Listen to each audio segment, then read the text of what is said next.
नमस्कार प्रिय छात्रों, जीन पियाजे के संज्ञानात्मक सिद्धांत से संबंधित जितने भी संप्रत्यय हैं उन संप्रत्ययों में एक महत्वपूर्ण संप्रत्यय लेकर के आज अपने वीडियो में उपस्थित हुआ हूँ आपके समक्ष। आइए समझते हैं साम्य धारण अथवा संतुलन, जिसको अंग्रेजी में इक्विलिब्रेशन कहते हैं। यह जीन पियाजे का एक महत्वपूर्ण संप्रत्यय है। आइए समझते हैं साम्य धारण अथवा संतुलन से क्या तात्पर्य है। प्रिय छात्रों, जीन पियाजे के अनुसार जब बालक के सामने एक ऐसी परिस्थिति या समस्या आती है जिसका उसे कभी पहले अनुभव नहीं हुआ होता है, तो इससे उसमें एक तरह का संज्ञानात्मक असंतुलन उत्पन्न होता है। एक ऐसी कोई चीज़ देखता है जिसका एक ऐसा कुछ अनुभव करता है जिसका अनुभव उसके पूर्व में उसको कभी नहीं हुआ होता है। तो इससे क्या होता है, एक तरह का उसके अंदर एक कॉग्निटिव डिसइक्विलिब्रेशन यानी संज्ञानात्मक असंतुलन की स्थिति उत्पन्न होती है, जिसे दूर करने के लिए या जिसमें संतुलन करने के लिए, संतुलन लाने के लिए ही जिस प्रक्रिया को वो अपनाते हुए पाया जाता है, उसी प्रक्रिया को हम साम्य धारण या इक्विलिब्रेशन या हिंदी के दूसरे शब्दों में इसके लिए संतुलन शब्द का भी प्रयोग किया जाता है, तो हम इसको इक्विलिब्रेशन कहते हैं। ठीक है। और अगर देखा जाए तो इसके पूर्व में जो साम्य धारण की प्रक्रिया वो अपनाता है, वास्तव में साम्य धारण की जो प्रक्रिया होती है, इसके पूर्व के वीडियो में जो अनुकूलन करने की संज्ञानात्मक योग्यता होती थी, अनुकूलन के अंतर्गत आने वाली जो दो उप प्रक्रियाएं एसिमिलेशन यानी आत्मसातीकरण और एक्मोडेशन यानी समाविष्टीकरण की जो प्रक्रिया होती है, उसी के बीच की ये कड़ी मानी जाती है आपका साम्य धारण करने वाली जो प्रक्रिया होती है। ठीक है। यानी एसिमिलेशन और एक्मोडेशन के बीच में ही संतुलन बनाने का कार्य करने के लिए साम्य धारण की प्रक्रिया को कोई भी बालक अपनाता है।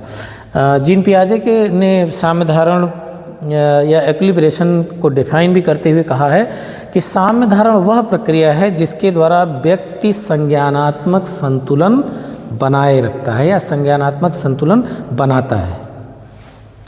थोड़ा सा इसको एक उदाहरण से कुछ समझने का प्रयास करते हैं। जैसे इस प्रक्रिया, ये जो साम्य धारण वाली प्रक्रिया एक बालक में होती है, हमारे आपके अंदर होती है, हाँ, उसको एक क्रम में समझने की कोशिश करते हैं। जैसे सबसे पहले मैंने बताया था ना कि अनुकूलन की दोनों उप प्रक्रियाओं के बीच की प्रक्रिया है ये।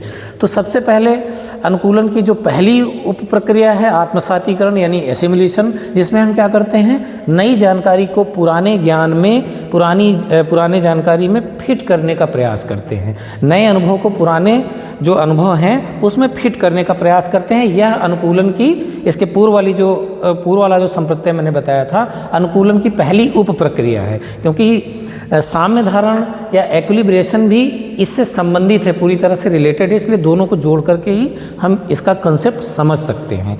तो साम्य धारण की प्रक्रिया का जो क्रम होता है उसको समझने के लिए सबसे पहले आत्मसातीकरण करते हैं, जिसमें हम नई जानकारी को पुराने ज्ञान में फिट करने का प्रयास करते हैं। उसके बाद एक तरह का कभी कभी होता है कि पुरानी जानकारी जो आपने किसी चीज़ के बारे में रखा है, वो नई जानकारी या नया जो अनुभव हो रहा है उस चीज़ के बारे में, वह उसमें फिट नहीं हो रहा है, यानी आत्मसातीकरण करने में सफल नहीं हो पा रहे हैं। तभी हम लोगों ने समझा था इसके पूर्व उसमें कि हम उसके पश्चात की जो प्रक्रिया करते हैं वो समाविष्टीकरण कही जाती है।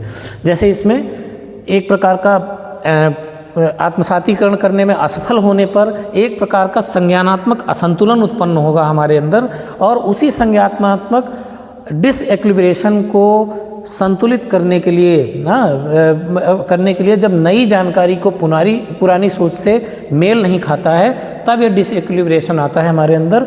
और इस डिसइक्विलिब्रेशन यानी असंतुलन को संतुलन बनाने के लिए या साम्य धारण करने के लिए हम समाविष्टीकरण की प्रक्रिया करते हैं, जिसमें हम क्या करते हैं, पुराने ज्ञान में परिवर्तन करते हैं।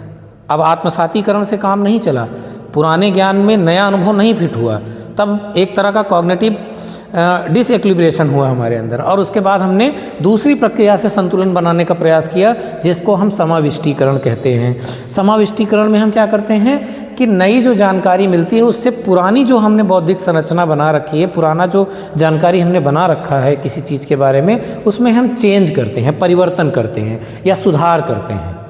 सुधार करने के पश्चात साम्य धारण, जब हम सुधार कर लेते हैं तो हमारा अनुकूलन हो जाता है और एक तरह से हमारा कॉग्निटिव कह सकते हो कि इक्विलिब्रेशन हो जाता है, संतुलन हो जाता है। इसी को हम साम्य धारण करते हैं। साम्य धारण को क्या कहते हैं? नए और पुराने ज्ञान में जब हम संतुलन बना लेते हैं तो उसी को हम साम्य धारण या इक्विलिब्रेशन कहते हैं। उदाहरण के तौर पे हम समझना चाहें, जैसे बच्चा सभी 4 पैरों वाले जानवरों को कुत्ता कहता है, ठीक है, एक कुत्ते का कंसेप्ट बनता है और जितने भी 4 पैरों वाले जानवर होते हैं उन सबको वो कुत्ता समझता है। एक दिन उसको गाय दिखाई देती है, अब वो कुत्ते का जो गुण है, ठीक है, वो गाय के गुणों से मिलान करता है, लेकिन कहीं ना कहीं कुछ चीज़ें उसको डिफरेंट दिखाई देती है, या आगे थोड़ा और बड़ा होता है जब उसको समझ में आता है कि नहीं, कुत्ता एक पालतू जानवर है जो दूध नहीं देता है लेकिन गाय दूध देती है। एक नई जानकारी उसको मिली। अब ये नई जानकारी, नया अनुभव होने से उसके अंदर एक तरह का मानसिक या संज्ञानात्मक असंतुलन उत्पन्न होगा। अब इस संज्ञानात्मक असंतुलन को दूर कैसे करेगा? पुराने उसमें तो वो फिट हो नहीं पाया, उस गाय के बच्चे, गाय को कुत्ते वाले उसमें फिट नहीं कर पाया, तो इसके पश्चात वो संतुलन बनाने के लिए क्या करेगा? अब वो अंतर समझेगा। जब वो अंतर समझ जाएगा कि ये गाय है और ये कुत्ता है, जब वो अंतर समझ जाता है तब उसका जो संज्ञानात्मक असंतुलन बना होता है, वो संतुलन बनाने की जो प्रक्रिया होती है, उसी संतुलन बनाने की प्रक्रिया को हम साम्य धारण या इक्विलिब्रेशन कहते हैं। उम्मीद करता हूँ साम्य धारण या इक्विलिब्रेशन का जो कंसेप्ट है वो आपके समझ में आया होगा। अगले वीडियो में एक नए कंसेप्ट के साथ आपके समक्ष फिर से उपस्थित होता हूँ। तब तक के लिए आप सभी के अच्छे स्वास्थ्य की कामना करता हूँ। धन्यवाद।